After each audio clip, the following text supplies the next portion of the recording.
세상에는 별의별 종류의 사람들이 참 많습니다. 자, 그런데 그 중에서 역사적으로 볼 때 이 예언자라고 하는 것은 정말 그 중에도 아주 독특한 그런 사람들이다라고 말할 수 있습니다. 정상적인 상식으로는 도저히 이해할 수 없는 사람들, 바로 그것이 예언자이기 때문에 이해할 수 없는 열정, 이해할 수 없는 확신, 이해할 수 없는 파워, 그리고 담대함까지. 무엇보다 그들이 던지는 그 메시지의 내용을 보면 정말 때로 이해가 되질 않습니다. 어떤 경우 보면 아주 많은 경우 예언자들은 정말 그 시대를 향해서 무섭도록 질타합니다. 그렇게 질타하고 심판의 메시지를 던지면요, 당연히 뭐예요? 미워해야죠. 증오하는 거죠. 그런데 그러면서도 그들은 그 시대를 미워하지 않습니다.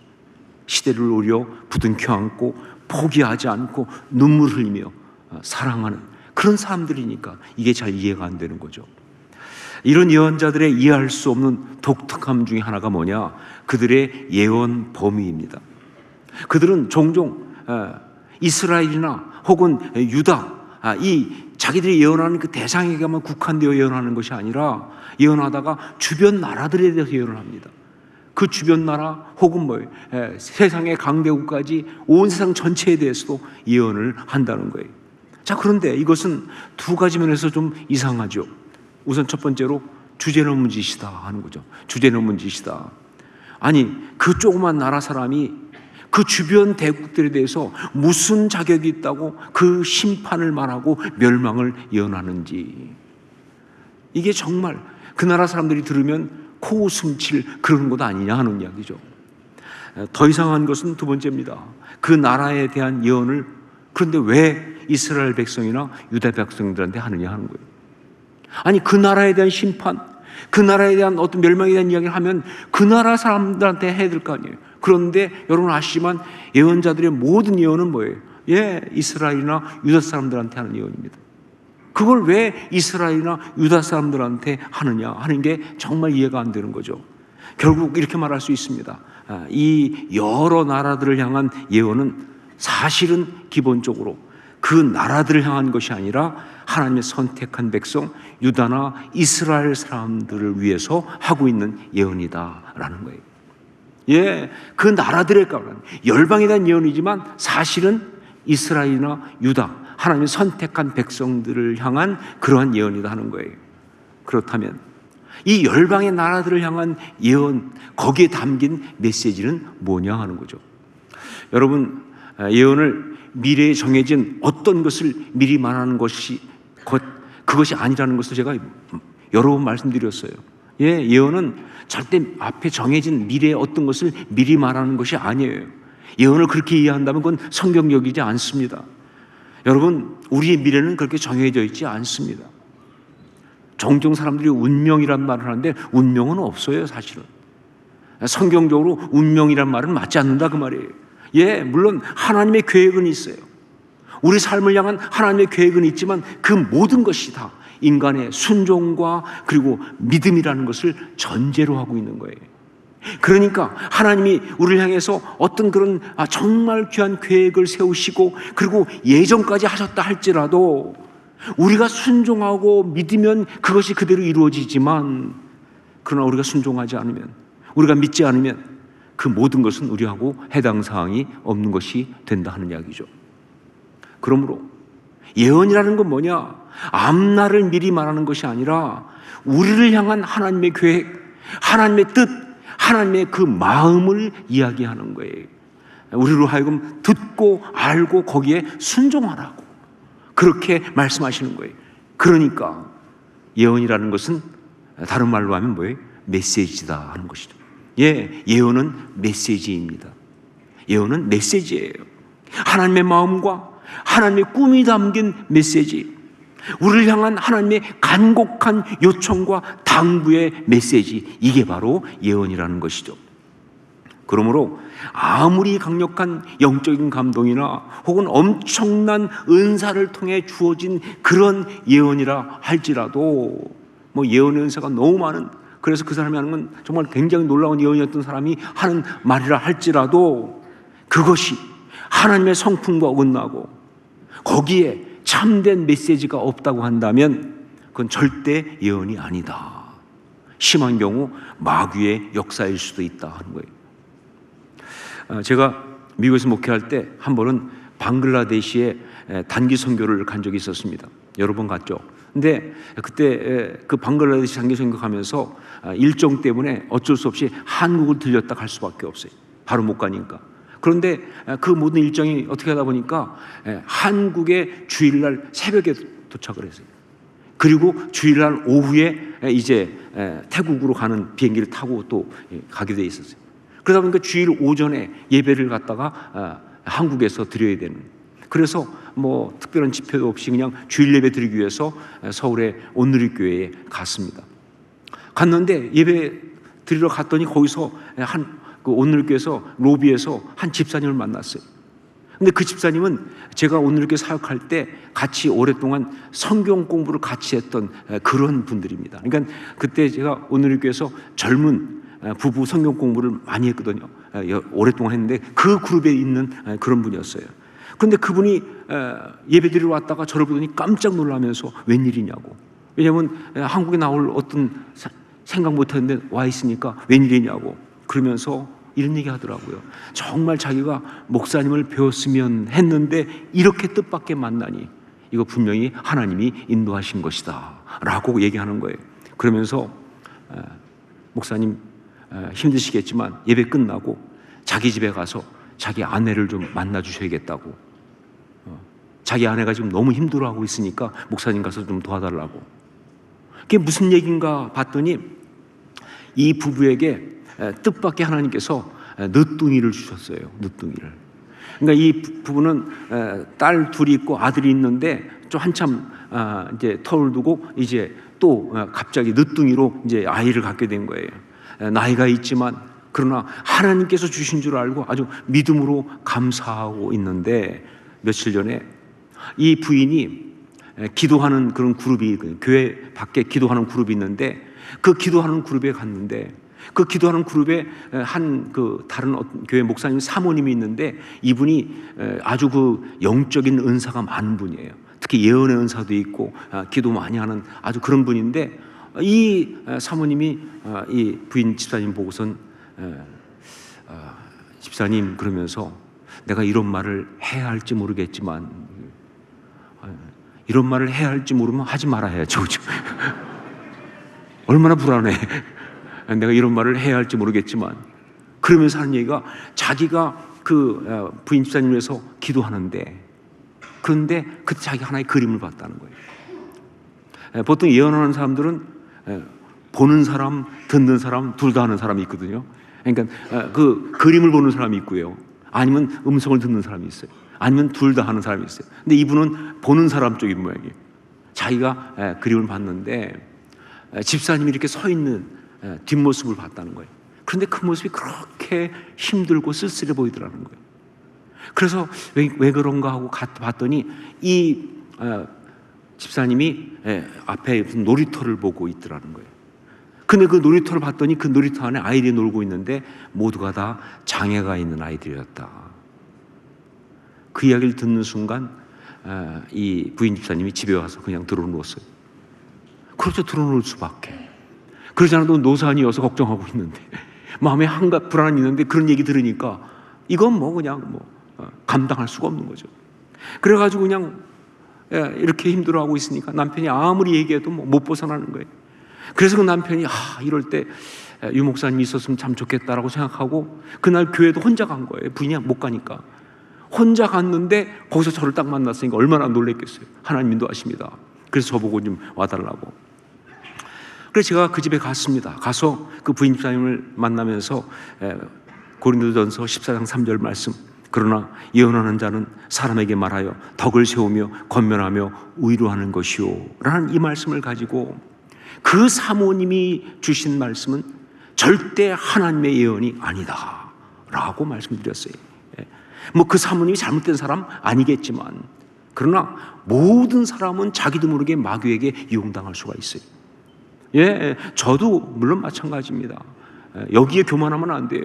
예, 자기도 모르게 마귀에게 이용당할 수 있는데 그 사모님도 왠지 모르지만 그 마귀에게 이용당한 거 아니냐. 그 사모님 환상을 통해서 그 본 예언이 하나님의 예언이 아니라고 확실하게 말할 수 있는 것은 보라고, 예언은 사람에게 말하여 덕을 세우며 권면하며 위로하는 것이라고 했는데 이렇게 집사님을 절망시키고 좌절하게 만든다면 그게 어떻게 하나님의 예언이겠느냐. 더군다나 이게 하나님의 예언이 아니라고 내가 확실하게 말할 수 있는 것은 여기에 메시지가 없지 않느냐.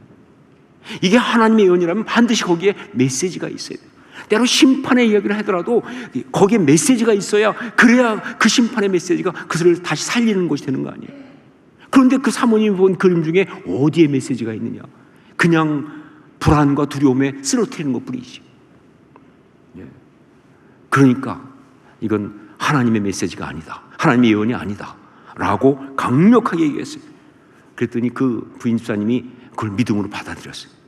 그리고 다시 일어서서 승리할 수가 있었습니다. 많은 사람들이 여기서 끝나면 굉장히 궁금해합니다. 그래서 결과가 어떻게 됐느냐. 오늘 말씀도 여기서 끝냈으면 아마 두고두고 내내 유 목사님 왜 이야기를 하다 마느냐, 설교는 생각이 안 나고 이것만 생각날 것 같아요. 예, 아주 잘생긴 건강한 아들을 낳았습니다. 그리고 그 아이가 지금 벌써 자라서 20몇 살 청년이 됐어요. 예. 여러분, 열방에 대한 예언도 마찬가지입니다. 거기에서 정말 중요한 것은 바로 거기에 담긴 메시지가 중요한 거예요. 특히 하나님의 그 말씀을 듣고 있는 그 사람들에게 주시는 그 메시지, 이게 정말 중요한 거예요. 종종 이런 열방에 대한 예언을 가지고 각 나라의 운명을 점치듯이 말하는 사람들이 있는데, 그러려고 하면 그냥 노스트라다무스를 읽는 게 낫습니다. 이건 잘못된 것이죠. 정말 제대로 된 해석은 뭐냐? 그 열방에 대해서 이렇게 말하면서 하나님의 사람들에게 주는 그 메시지가 무엇이냐? 이게 바른 해석이죠. 열방에 대해서 이렇게 말하면서 하나님의 사람들에게 주는 그 메시지가 무엇이냐? 이게 정말 중요한 것이다. 자, 그런데 모든 메시지가 그러하듯이 이 메시지는 세우기도 하고 부수기도 합니다. 예, 메시지는 세우기도 하고 부수기도 한다. 누가복음에 나오는 시므온이라고 하는 할아버지 예언자가 메시지 자체이신, 이 땅에 메시지로 오신 예수 그리스도를 보고 말한 그대로 이는 이스라엘 중 많은 사람을 패하거나 흥하게 하며, 이는 이스라엘 중 많은 사람을 패하거나 흥하게 하며, 이게 메시지예요. 패하거나 흥하게 하며, falling and rising이에요. 메시지는 falling, 무너뜨리기도 하고, and rising, 세우기도 한다, 그 말입니다. 예, 다시 말해서 예언자의 메시지는 그 메시지를 바르게 받으면요, 먼저 그 메시지 앞에 우리가 부서집니다. 우리 속에 있는 죄성과 우리 속에 있는 어떤 잘못된 편견과 숨겨있는 악한 것들과 모든 것들이 다 부서지는 거예요. 박살나는 거예요. 그 편견이 박살나는 거예요. 이게 바로 메시지예요. 부서져야 합니다. 그리고 또한 다시 살아나야 하는 거예요. 예, 위로받고 회복되는 겁니다. 무너진 부분들이 회복되는 거예요. 이게 진정한 메시지다. 그냥 들으면서 기분 좋고 혹은 재미있고 혹은 마음 울컥하고 좀 찔리는 정도, 이 정도가 아니고요. 정말 나의 심령을 다시 세우는, 나의 믿음을 다시 세우는, 나로 하여금 정말 하나님 앞에 다시 일어설 수 있게 만드는 온전한 회복의 역사가 있어야 그게 메시지라는 것이죠. 왜냐하면 그건 바로 하나님의 말씀이니까, 하나님의 메시지니까 이것이 맞는 것이다. 열방을 향한 예언 속에 담긴 메시지도 마찬가지입니다. 예루살렘에 있는 사람들을 향해서 여호와의 날이라고 하는 아주 강력한 메시지를 선포하고 나서 스바냐는 갑자기 가사와 아스글론과 아스돗과 에그론과 즉 블레셋에 대해서 막 예언을 시작합니다. 그리고 나서 또 모압과 구스와 암몬과 구스, 그리고 당대 최고 강대국인 아수르에 대해서 또 예언을 하고 있는데, 이거는요 그냥 주제넘게 갑자기 예언하다 말고 주변 나라 간섭하는 게 아니고요.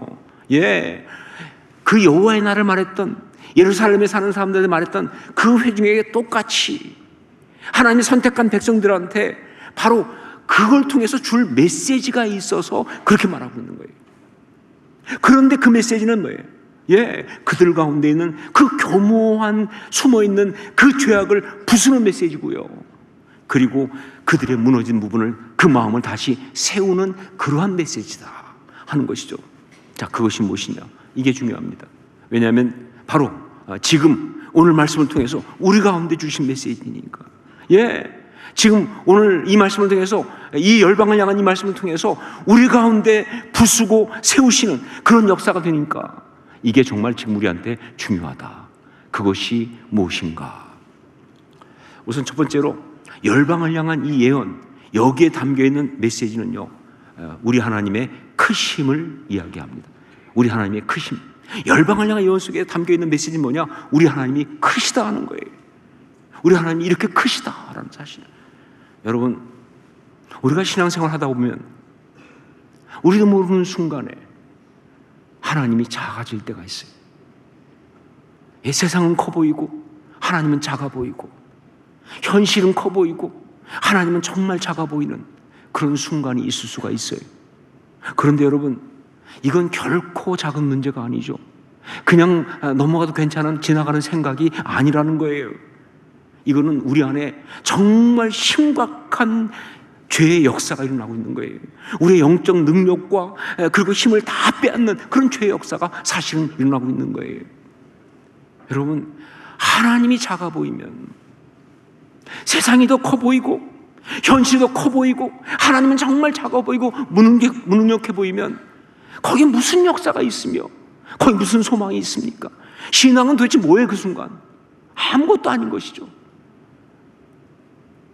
세상이 커 보이는데, 현실이 커 보이는데, 하나님이 작아 보이면, 하나님이 무능력해 보이면, 그러면 결국 우리는 죄에게 농락당할 수밖에 없다 그 말이에요. 좌절할 수밖에 없죠. 절망할 수밖에 없죠. 무슨 답이 있냐 그 말이에요. 노먼 그롭이라고 하는 분이 있습니다. 이분은 영국의 선교사이면서 또 크리스찬 아트, 그러니까 극작 크리스찬 책을 쓰시는 그러한 귀한 분인데, 이분이 하나님에 대한 여러 가지 그 의심, 불신앙에 대한 답을 달아준 그런 책을 썼어요. 우리의 어떤 그 신앙적 회의, 의심, 불신앙, 이런 것들에 대해서 답을 달아주는 유명한 책을 썼는데, 그 책 제목이 정말 중요합니다. 그게 바로 제한받지 않으시는 하나님이에요. God Unlimited라고 하는 책이에요. God Unlimited. 여러분, 하나님이 제한적이고 하나님이 작아지면 그거 불신앙입니다. 그거 의심이에요. 참 신앙은 뭐냐? God Unlimited. 이걸 믿는 거예요. 하나님은 제한이 없으세요. 하나님은 정말 전능하신 분이세요. 하나님은 온 세상을 통치하신 분이십니다. 내 삶 전체를 주관하신 분이에요. 이러한 고백이 정말 중요하다는 것이죠. 이스라엘 사람들도 그랬습니다. 그때 유다 사람들도 그랬습니다. 주변 나라들이 너무 커 보이고 그들의 신은 정말 위대해 보이고 하나님의 약속보다는요, 현실이 더 커 보이는 영적 위기 속에 빠진 거예요. 북이스라엘은 망했습니다. 남유다는요, 사면초가 자기들밖에 없어요. 주변 모든 나라에 비해서 너무나 정말 작고 보잘것없는 그런 상황 속에 있는 거예요. 자, 그러다 보니까 여전히 제사를 드린다고 하지만, 여전히 기도를 한다고 하지만 마음속에 자꾸 올라오는 게 뭡니까? 이게 무슨 소용이 있을까 하는 거죠. 이게 무슨 소용이 있을까? 회의와 의심이 자리 잡는 그런 상태였다는 것이죠. 바로 그래서 스바냐 선지자는 우리 하나님께서 그 모든 열방을 다스리신 분이고 그 모든 열방을 심판하신 분이라는 사실을 이렇게 강력하게 말하고 있는 거예요. 우리 안에 있는 작은 하나님, 연약한 하나님, 무능력한 하나님의 그 그림을 박살내시려고, 우리 안에 있는 그 무능력한 하나님의 그림을 박살내시려고, 그 죄를 깨부수기 위해서 이 말씀을 지금 하고 있는 것이다. 혹시 여러분, 지금 여러분 안에 있는 하나님이 혹시 작은 분 아닌가요? 연약한 분 아닙니까? 무능력한 분 아닙니까? 어떤 역사도 하지 못하는, 엘리야가 조롱했듯이 그냥 잠자고 있는 분 혹시 아니세요? 만약 그런 그림을 내가 가지고 있다고 한다면, 아니다, 우리 하나님은 열방을 통치하시는 하나님이시다라는 오늘 이 메시지 앞에서 그 모든 죄성이 다 박살날 수 있기를 주의 이름으로 축원합니다. 그래야 돼요. 그냥 넘어갈 수 없어요. 그냥 넘어갈 수 없어요. 두 번째, 여기 이 열방을 향한 이 예언 속에 담긴 메시지는 우리 하나님이 온 세계의 하나님이라는 메시지입니다. 우리 하나님이 온 세계의 하나님이시다. 이스라엘만의 하나님 아니시고, 유대의 민족의 하나님만이 아니시고, 온 세상을 다스리시는 온 세상의 하나님이심을 갖다가 지금 여기서 이야기하고 있어요. 여러분, 인간에게 있는 아주 이 죄의 뚜렷한 특징 중에 하나가 뭐냐? 바로 이기심이에요. 그리고 자기중심입니다. 제가 말씀드린 적이 있죠. 죄의 세 가지 요소, 이기심, 욕심, 교만. 이 중에서 제일 강력한 것 중에 하나가 이기심이에요. 자기중심입니다. 자, 그런데 이 죄가 신앙이 있는 사람들 속에서 여전히 작동할 때가 있어요. 이게 문제예요. 사실 죄는 그래서 무서운 거예요. 우리가 신앙을 가져도 그 죄가 없어지는 것이 아니라 그 죄가 우리 신앙 속으로 살며시 파고 들어와서, 그래서 우리 신앙을 갖다가 변종을 만들어버려요. 이게 무서운 거예요. 이 이기심이라는, 이 자기중심이라고 하는 이 죄성이 우리 신앙 속에 들어와가지고, 그래서 우리 안에 뭐예요? 이기적인 신앙, 자기중심적인 신앙이라는 변종을 만들어낸다는 것이죠. 지금 교회가 세상에서 배척을 당하고 특히 젊은 세대에게 외면당하는 그 이유가 뭐냐? 절대로 열심이 없어서 그런 것도 아니고요, 뜨겁지 않아서 그런 것도 아니에요. 사실은 종종 그렇게 말해요. 열심을 잃어버려서 뜨겁지 않아서. 아니요, 열심이 없어서 그런 것도 아니고 뜨겁지 않아서 그런 것도 아니에요. 오히려 정말 열심이 너무 특심하고 너무 뜨겁기 때문에 문제가 될 수 있어요. 왜냐하면 그것이 정말 건강한 신앙이 아니라 뭐예요? 바로 이 이기적인 신앙, 이 자기중심적인 신앙으로 그렇게 열심히 특심하니까 그래서 문제가 되는 것이죠. 솔직히 말하지만 이 시대의 교회 자기밖에 모릅니다. 자기가 늘 옳습니다. 물론 우리가 진리죠. 그러나 여러분, 우리가 진리 가운데 서 있는 것은 진리에 관한 부분이지 그 나머지 개인적인 견해까지 다 옳은 거 아니잖아요. 여러분, 무소부재 전지전능하신 언제나 무호하신 그분은 하나님이시지 우리가 아니잖아요. 근데 우리도 무호한 거라고 생각을 해요. 그래서 우리 생각, 우리 판단, 우리의 느낌이 다 옳다는 거예요. 자기 중심적으로 모든 걸 생각합니다. 그러다 보니까 어느새 교회는 자기들의 교만 위에 세워진 어떤 그런 자기들만의 아성, 개토가 되고 말았다는 것이죠. 정말 그렇습니다. 신앙생활 하다가 보면 우리도 모르게 자꾸 우리의 관심과 마음, 모든 것이 내 중심으로 우리 안으로 말려들게 됩니다. 이게 인간이에요. 속담 가운데 팔이 안으로 굽는다라고 하는 정말 너무 당연한 이야기, 그것처럼 말이죠. 자꾸 관심이, 자꾸 모든 생각이, 어떤 모든 판단의 기준이 자꾸 내 중심으로 안으로 말려들 수밖에 없는 거예요. 사람이 그렇습니다. 그런데 이거는요, 그러니까 어쩔 수 없다 넘어갈 문제가 아니라는 것이죠. 이거는 영적으로 가면요, 우리 안에 영적인 능력과 영적인 그 가치, 아름다움, 정말 참 신앙을 빼앗는 아주 나쁜 죄의 역사입니다. 사실은 내가 지금 변질되고 있는 거예요. 사실은 보세요, 여러분. 출애굽 후에 시내산에서 하나님께서 이스라엘 백성과 언약을 맺으셨어요. 이거는 이 땅 가운데 하나님의 백성이 처음 서는 장면이기 때문에 그때 하나님께서 백성들에게 믿음의 정의를 내려주셨습니다. 그때 뭐라고 말씀하셨느냐?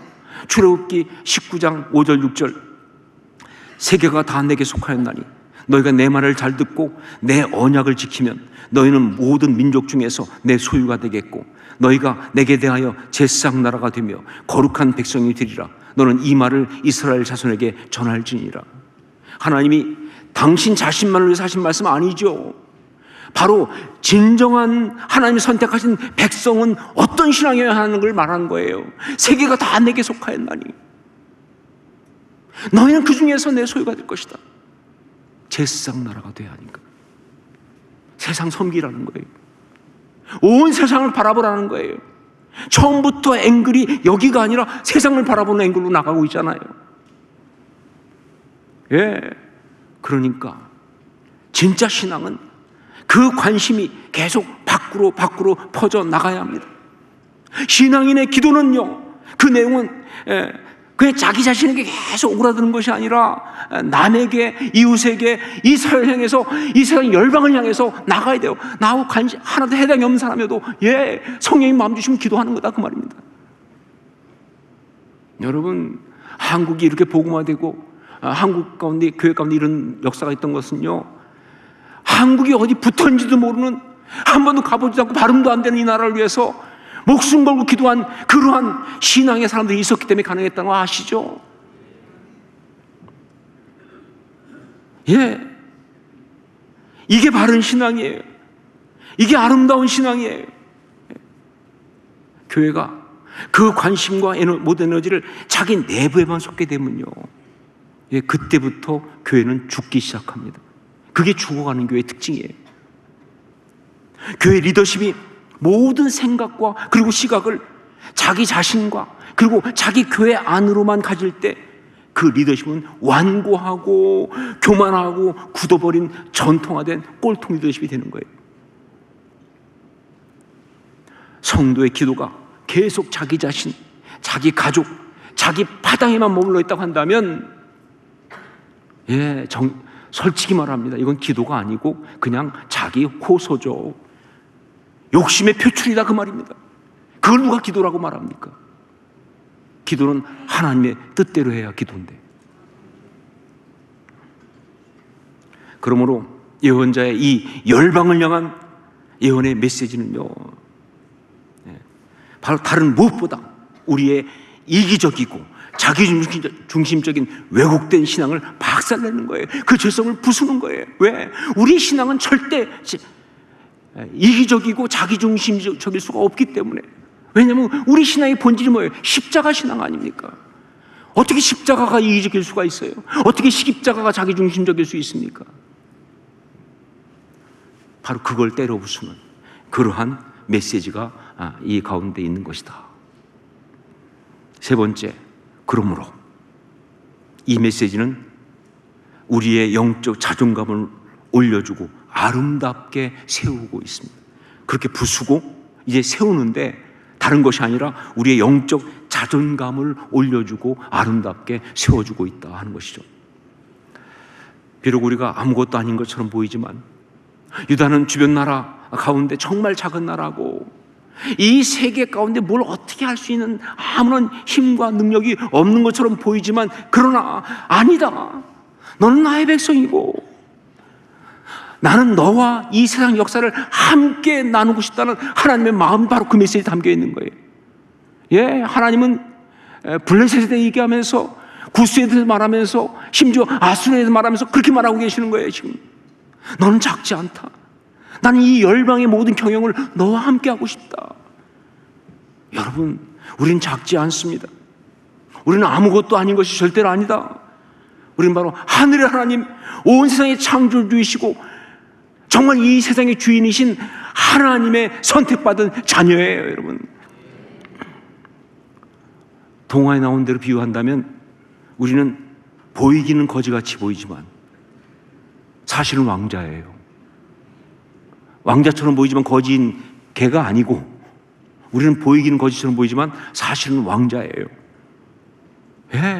그러니까 지금 있는 이 구질구질한 삶의 이야기가 절대 우리의 본질이 아니라는 거예요. 이건 그냥 지나가는 거예요. 이건 그냥 우리 삶 가운데 지나가는 이야기지 절대 우리의 본질이 아니에요. 우리는 하나님의 자녀입니다. 우리는 왕자예요. 이 사실을 잊으시면 안 돼요. 여러분, 오늘 당장 나가서 믿지 않는 다른 사람 보면 가서 얘기하세요. 내가 그동안 말 못한 게 있어. 사실은 나 왕자야. 나 공주야. 여러분, 다른 건 다 양보할 수 있지만 세상 앞에서 자존심은 양보하지 마세요. 우리 존엄성은 양보하지 마세요. 우리가 하나님의 자녀인데 현실 때문에 그거 구질구질하게 그거까지 내줍니까? 네. 우리의 기도 아무것도 아닌 것이 아니에요. 정말 무력해 보이죠. 하지만 그 기도가 진짜 기도가 되는 순간 하늘 보좌를 움직이는 탄원이고 세상의 모든 경영하시는 그 하나님께 올려드리는 그런 피티션, 청원이라니까요. 여러분, 지금까지 수없이 많은 엄청난 역사가 우리가 볼 때는 작아 보는 그 기도에 대한 응답이 일어났다는 사실을 아십니까, 여러분? 그게 우리의 기도예요. 그게 우리의 기도예요. 우리의 이 예배는요, 우리가 드리는 그냥 습관적인 작은 몸짓이 아니라 하늘의 하나님께 이 온 세상 사람들을 대표해서 드리는 바로 그런 예배입니다. 여러분, 우리가 혼자 예배 드리는 거 아니에요. 사실은 이 땅에 있는 사람들을 대표로 예배 드리는 거예요. 모든 예배자는 그 시대의 예배의 대표자들입니다. 그렇기 때문에 이 예배를 받으시고 하나님께서 정말 그 전능하신 능력으로 우리 가운데 당신의 능력을 부어주시는 어떤 통로가 되는 게 바로 우리 예배다 하는 얘기예요.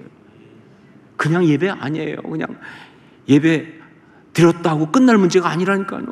영적 사건이고 중요한 것이죠. 그렇죠?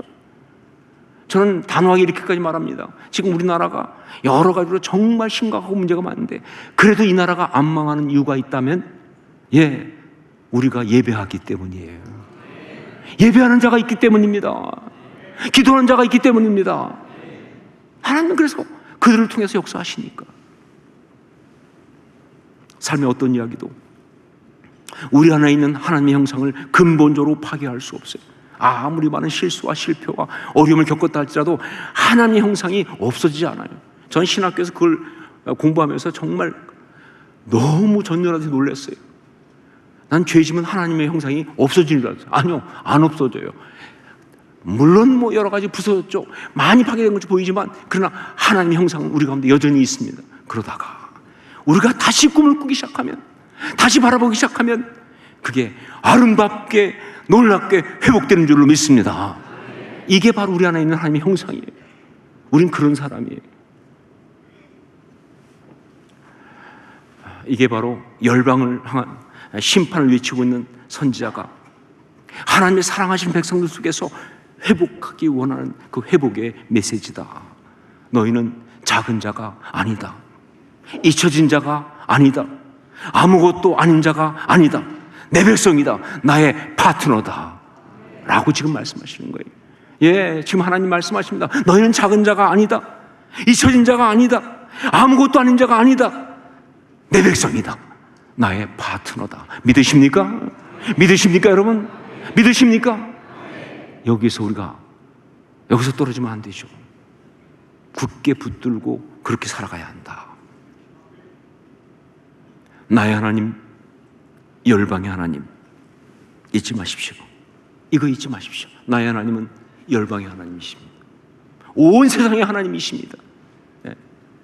이 말씀, 이 메시지 붙들고 우리 안에 있는 열등감과 이기심 그리고 자기중심적인 교만을 박살내고 하나님의 자녀로서 아름다운 자존감을 높이면서 힘있게 멋지게 살아갈 수 있기를 주의 이름으로 축원합니다. 기도하겠습니다.